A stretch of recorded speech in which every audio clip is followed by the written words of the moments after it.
నమస్కారం RTV news channel కి స్వాగతం. నిరాడంబరంగా టీడీపీ అభ్యర్థి జ్యోతుల నెహ్రూ నామినేషన్ అనంతరం 4000 మందితో కాకినాడ జిల్లా టీడీపీ అధ్యక్షులు జ్యోతుల నవీన్ అధ్యక్షతన బహిరంగ సభ హాజరైన కాకినాడ జనసేన పార్టీ ఎంపీ అభ్యర్థి Thangella Uday Srinivas, Jaggampeta Janasena incharge Tummalapalli Ramesh, Jaggampeta BJP incharge Datla Krishnavarma, Kakinada జిల్లా జగ్గంపేట నియోజకవర్గం నుండి జనసేన బీజేపీ బలపరిచిన తెలుగుదేశం పార్టీ అభ్యర్థి జ్యోతుల నెహ్రూ నామినేషన్ నిరాడంబరంగా వేశారు.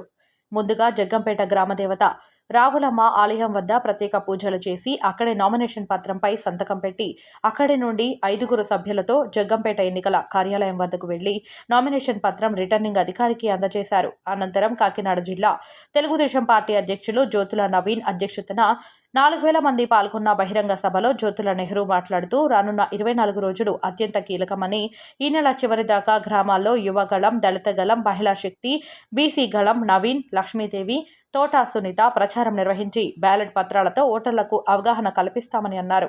పవన్ కళ్యాణ్, చంద్రబాబు నేతృత్వంలో రాష్ట్రంలో నరేంద్ర మోడీ నాయకత్వంలో దేశంలో డబుల్ ఇంజన్ సర్కార్ రావాలని కోరారు. జనసేన ఎంపీ అభ్యర్థి తంగెళ్ల ఉదయ శ్రీనివాస్ మాట్లాడుతూ దేశంలో రాష్ట్రంలో ఎన్డీఏ ప్రభుత్వం రావడానికి ప్రతి ఒక్కరూ కృషి చేయాలని, సీనియర్ రాజకీయ నాయకులు ఈ నియోజకవర్గ అభివృద్ధి ప్రదాత జ్యోతుల నెహ్రూను నన్ను గెలిపించి కాకినాడ పార్లమెంటుకు అభివృద్ధికి సహకరించాలని, యువతకు ఉద్యోగ ఉపాధి అవకాశాలకు అనేక పరిశ్రమలు తీసుకొస్తారని అన్నారు. ఈ కార్యక్రమంలో ఎంపీపీలు, జడ్పీటీసీలు, 4 మండలాల టీడీపీ, జనసేన పార్టీ అధ్యక్షులు, టీడీపీ, జనసేన, బీజేపీ రాష్ట్ర నాయకులు, జిల్లా నాయకులు, నియోజకవర్గ నాయకులు, సర్పంచులు, ఎంపీటీసీలు, అధిక సంఖ్యలో నాయకులు, కార్యకర్తలు, అభిమానులు పాల్గొన్నారు. నిర్ణయం తీసుకుని ఆర్భాటం లేకుండా ఈరోజు నామినేషన్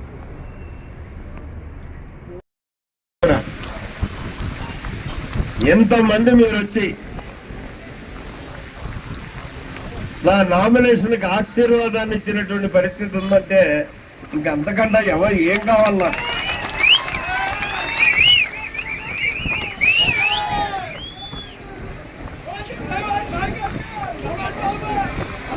ఇప్పుడు కూర్చోడు తమ్ముడు, నువ్వు అందరి నాయకత్వం నేను కోరుకున్నది ఏంటంటే ఇవాళ వరకు రాష్ట్రంలోనే ప్రథమ స్థానంలో ఉన్నాం ప్రచారం చేయడంలో. మనం దానికి గల కారణం కార్యకర్తల యొక్క సహకారం. 2 మాసాలు బట్టి ఎన్నికల ప్రచారం చేస్తున్నాం మనం.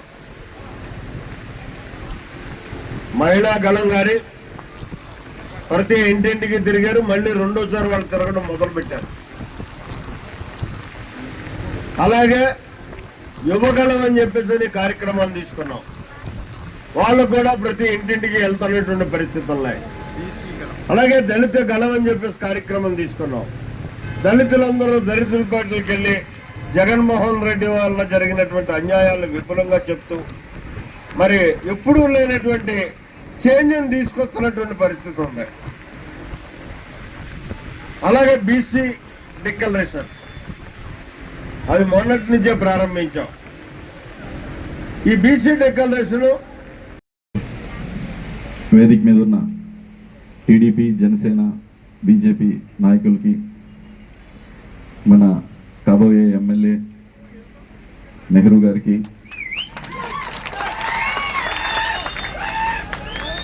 జిల్లా ప్రెసిడెంట్ నవీన్ గారికి, జనసేన పార్టీ ఇన్ఛార్జ్ రమేష్ గారికి, బీజేపీ ఇన్ఛార్జ్ వర్మ గారికి, అలాగే తోట నవీన్ గారికి, మిగతా ముఖ్య నాయకులందరికీ కూడా నా హృదయపూర్వక నమస్కారాలు. ఈరోజు ఇక్కడికి వచ్చేసిన టీడీపీ, జనసేన, బీజేపీ కార్యకర్తలకు, వీర మహిళలకు, తెలుగు మహిళలకు అందరికీ కూడా నా హృదయపూర్వక నమస్కారాలు. నేను రావడానికి కొంచెం ఆలస్యమైంది, క్షమించండి. ఎందుకంటే ఈరోజు కొండబాబు గారు టౌన్ ఎమ్మెల్యే కూడా ఈరోజే నామినేషన్, అలాగే కాకినాడ రూరల్ పంతం నానాజీ గారు కూడా ఈరోజే నామినేషన్, అండ్ మన నెహ్రూ గారు అండ్ చంద్రబాబు గారిది కూడా ఈరోజే నామినేషను. గెలబోయేటోళ్ళు అందరూ కూడా, హైయెస్ట్ మెజారిటీ వచ్చేటోళ్ళు అందరూ కూడా ఈరోజే వేసారు నామినేషన్. అండ్ ఇందాక నెహ్రూ గారు చెప్పారు ఎలక్షనీరింగ్ ఎలా చేయాలని చెప్పి. యాక్చువల్లీ ఆయన నా వయసు కన్నా ఎక్కువ ఆయన రాజకీయ అనుభవం. అలాంటి అభ్యర్థి పార్లమెంట్లో ఉండటం నా అదృష్టం.